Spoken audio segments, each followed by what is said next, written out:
Sometimes I get some pretty ignorant comments under my videos, and for the most part, I just ignore them because I like to focus on the positive. I focus more on the positive comments. I don't go back and forth with trolls. That's not me.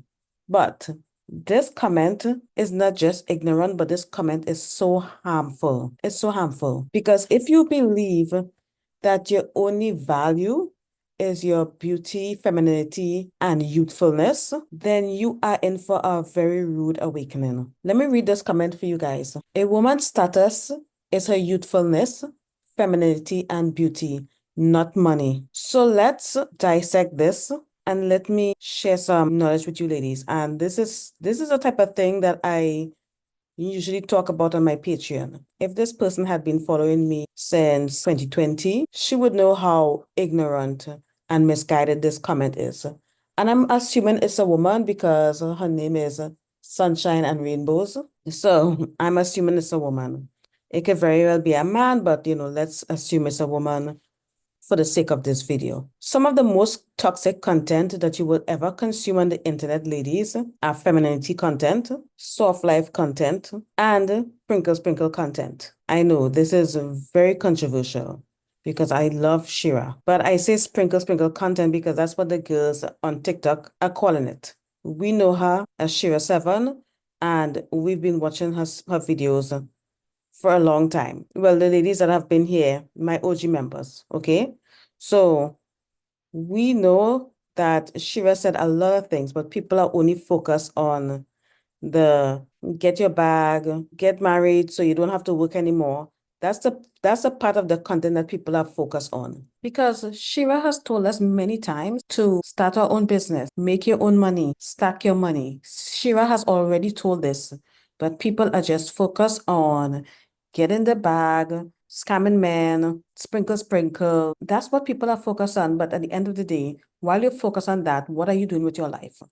While you waiting for your provider, husband to come in, what are you doing with your life? Because if your life is not together, the chances of you getting married or finding that man becomes slimmer and slimmer with every year that goes by. Nobody's talking about that. This person left this comment under my Ursula video where I was basically talking about Ariel's situation. Ariel was beautiful and she was youthful and she was feminine. And what happened to Ariel? Go back and watch that video if you haven't. But this video is basically where I was talking about how the original story ended. The original story that I read, not the Disney version, the original, there was no happy ending. It was a very tragic ending. If you think Romeo and Juliet was bad, go and read the original version of The Little Mermaid by Hans Christian Andersen. I believe that's the author. So all that beauty she had, all that youthfulness, all that femininity, and she did not marry the prince. She ended up unaliving herself in the end because she was forced to make a decision. It was his life or hers, and she decided to sacrifice her life. Go and watch the video after you watch this video, or you can pause this video and go watch the video. During this video, I'm going to be showing some pictures of some women that got married later in life, or if they're not married, they are dating high status men. Now, the women that you're going to be seeing in these images are women that are past the age of 30, past the age of the mythical wall that men keep talking about. Because honestly, if people are talking like this, if I'm getting these type of comments, it means that the people that are leaving these comments are most likely consuming alpha male incel content. Most of these women are quote unquote past their prime, according to the alpha males and basically all these people that put out misogynistic content. These women are not what you would call youthful or in their youth by society standard. So anyways, back to the topic. If you think the only thing of value that you have as a woman is your youthfulness, femininity, and beauty, you are going to fail in life because there are people out there that are calling themselves dating coaches and life coaches that are under the umbrella of Level Up, Sprinkle, under that umbrella of content. There are people out there telling women to go and get surgery, put on more makeup, wear more hair extensions, buy wigs, just focus on your looks, which is, of course, your looks are important. I am not saying that you have to be a 10. All I'm saying is that someone that is well-dressed and well-groomed will always be treated better than someone who is, I don't know, pretty, but is just like a bum with tattoos and piercings all over. So what these coaches are not telling you is that money is important. You need to have money. You need to have, if you don't have status, you need to focus on elevating your social status. Because if you are pretty and broke, men of a certain status is not going to take you seriously unless you have something else to offer other than your beauty. Because even the men will come on here and tell you that, oh yeah, you're a 10 or whatever, but you know what? Beautiful women are a dime a dozen, and wealthy men have access to beautiful women all the time, which they do. They have access to beautiful women, and they have access to all the models or whatnot. And they get these girls on their yachts, and these girls take pictures on Instagram, and people like this person that is commenting here is going to see those girls on Instagram and think that, oh my God, I need to be like that. This is what I need to be. These men see these women as disposable because all they have is their youth and their beauty. Yes, of course, a wealthy man is going to find you beautiful because, I mean, he's a man. But who do these men marry? Who do they marry? If you go and you look at the wives and you look up their backgrounds, if you look at the backgrounds of the wives of the wealthy, the overwhelming majority of these men marry women that are wealthy, women that come from money, that also came from money, women that also have status. And I've proven this to you ladies, well, for the ladies on my Patreon, time and time again. I've proven this. If you are beautiful and you're youthful, that is great, that is wonderful. Enjoy your youth while it lasts, because you're not going to be youthful forever. Because guess what? This person, and this is a woman. What is she going to say when she's in her 40s and in her 50s and 60s? So women that are not youthful, should they be discarded? Is that what you're saying? Well, we all know that is not true, because if you go into wealthy, affluent circles, these women are basically the center of these communities. They are the gatekeepers. If you start social climbing today and you're smart about it, you will make friends with the women before you make friends with the men. And you're also going to realize that your youth and beauty is great and everything like that. But in these circles, you have to come with other skills other than your beauty. This comment makes me so sad. And the reason why it makes me sad is because a few years ago, I would believe this comment. This was my mindset a few years ago, just a few short years ago, because we literally came from a community that told us that the only thing that matters is our looks, our youth, and our beauty. That's the only thing that matters. Youth and beauty is very valuable. Yes, it is. But unfortunately, as a woman, you gotta have substance and you gotta have something more than your youth and your beauty. And furthermore, most of you don't even know what to do with your youth and your beauty. Most of you are out here wasting your youth and beauty. Let's be real. If you are stuck at a raggedy dead-end job and you hate your job and you hate your life, but you have youth and beauty, then what is the point of that youth and beauty? You'll have the internet, you'll have a smartphone with a camera on it. If you think your youth and beauty is so valuable, like why aren't you not out here posting content, becoming an influencer, and monetizing your youth and beauty? Why are you not doing that? So if you yourself don't even see your youth and beauty as valuable, do you really think that others will? Like I don't get it. But anyway, this is a whole different conversation. So let me not stray too far from the topic. Let's talk about money. If a woman wants to marry well, she has to increase her chances of marrying well. If you are broke, your chances of getting married, even as a woman, ladies, if you are broke, the chances of you getting married is much lower than compared to a woman that is wealthy. And I'm going to prove it to you. So this is an article from a study that I shared on my Patreon. I talked about this. We discussed this on my Patreon in one of my meetings. And if you're not on the Patreon, I recommend that you join. You can leave or cancel at any time. Okay, just give it a chance, join, and go and listen to as many of the meetings, the pre-recorded meetings, as you can. So I'm not going to read all of this, but I'm just going to read the parts that are important, that I'm going to use to drive my point home. So let's talk about your income, because if you think money does not matter, and I will show you exactly how money matters. So most striking is the event of the marriage gap between the highest and lowest earners. Mothers in the top 2 income deciles are only slightly less likely to be married than in 1994, yet still 87% are married. This represents a fall of only 6%, okay? This was done in 2015, and a similar study was also done in the United States. This one was done in the UK. At the end of the scale, mothers in the bottom two income deciles are as unlikely to be married now as they were 2 decades earlier. Just 24% were married in 2012 compared to 26% in 1994, a fall of 2%. And that fall is getting bigger. And that gap is getting bigger, by the way. So this is the graphs here, all right?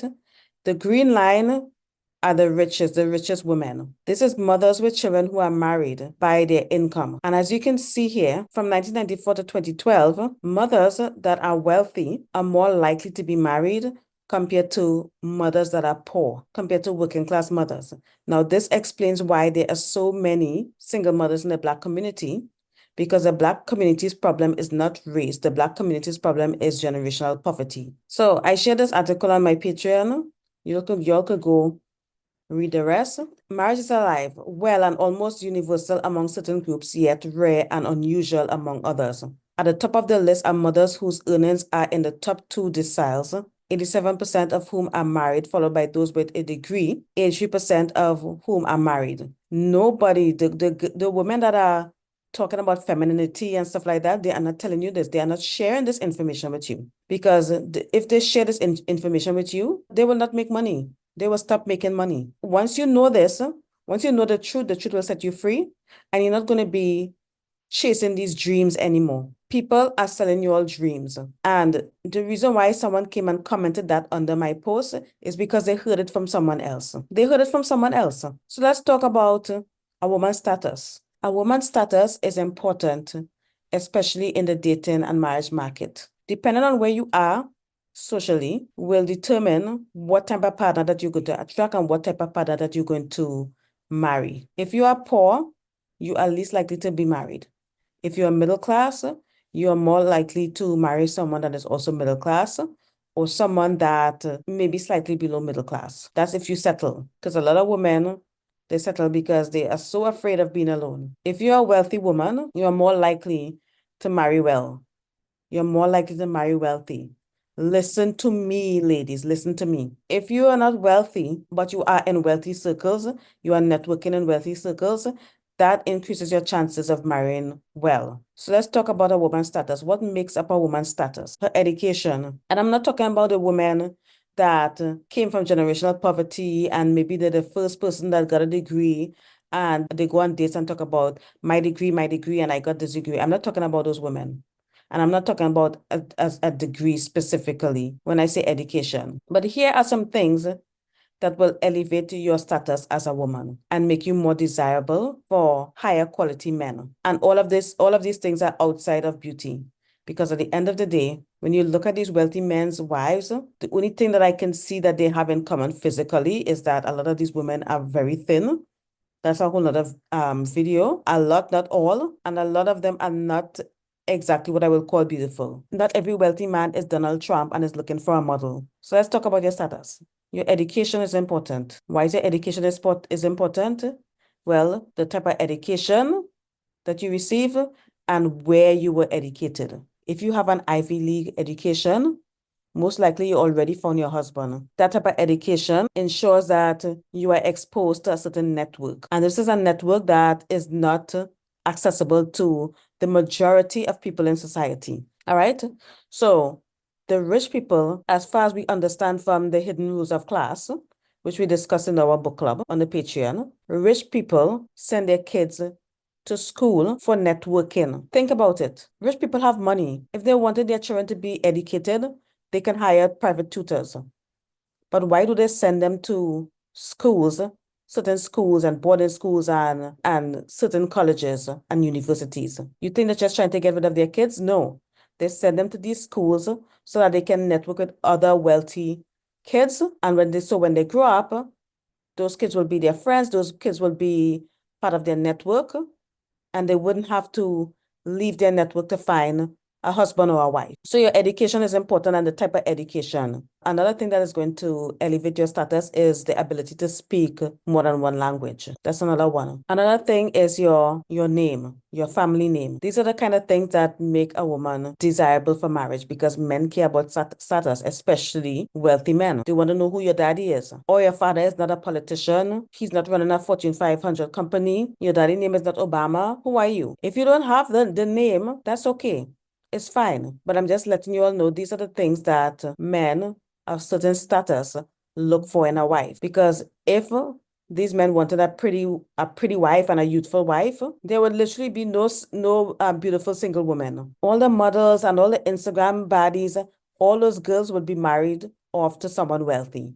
If all they were looking for was beauty and youthfulness. You all are so naive. So if your family name have some kind of clout, like maybe your daddy is a police commissioner or something like that, yes, that is also helpful in getting you into these circles, in making you more desirable for marriage. Another one that is very important is your network. Do you have a network?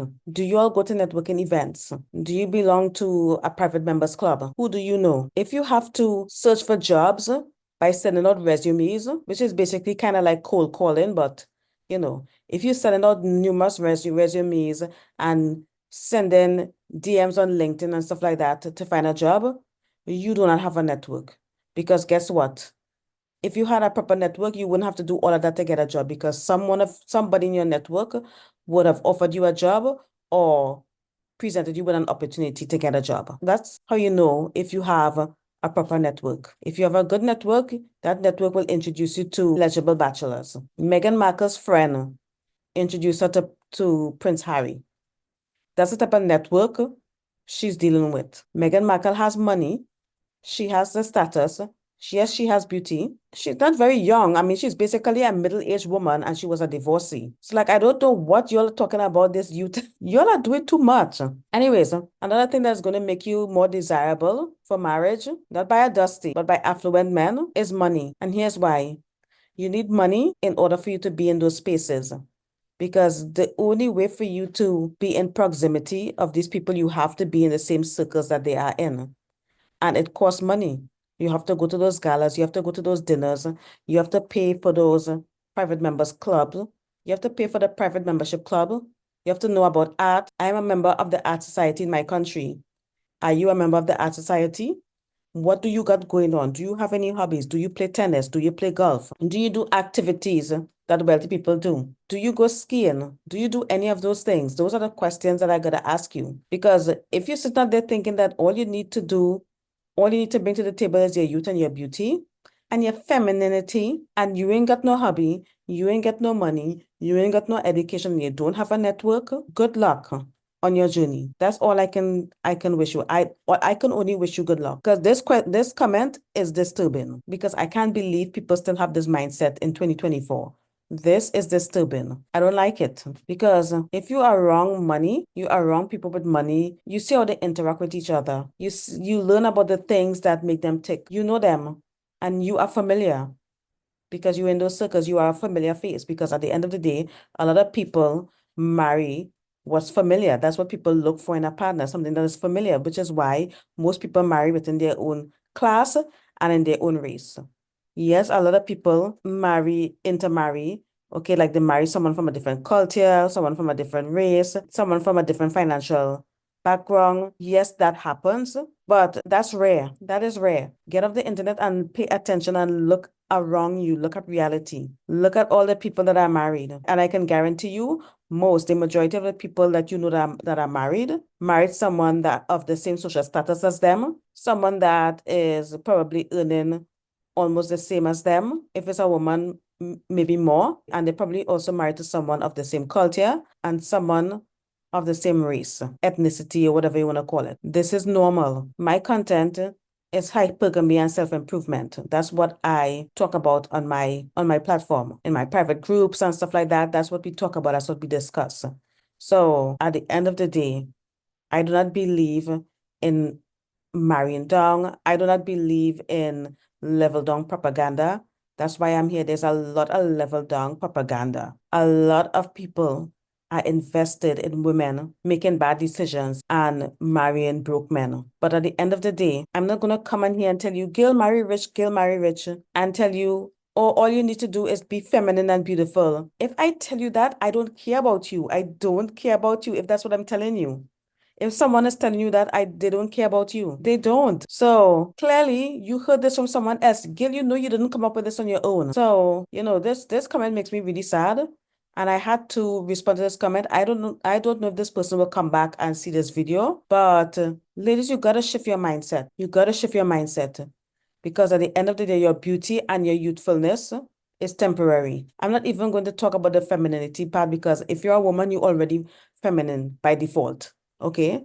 This is why I don't subscribe to femininity content. I don't do that because a lot of these femininity content gurus, they will literally have you all running around here in a sundress, running through a field with flowers, and thinking that that's all you need to do and you got to be feminine and how to talk to a man in a feminine way and how to do this a feminine way. No, that's not how it works. And most of that advice and content is not based in reality. It's dreams. They're selling dreams. It's fluff.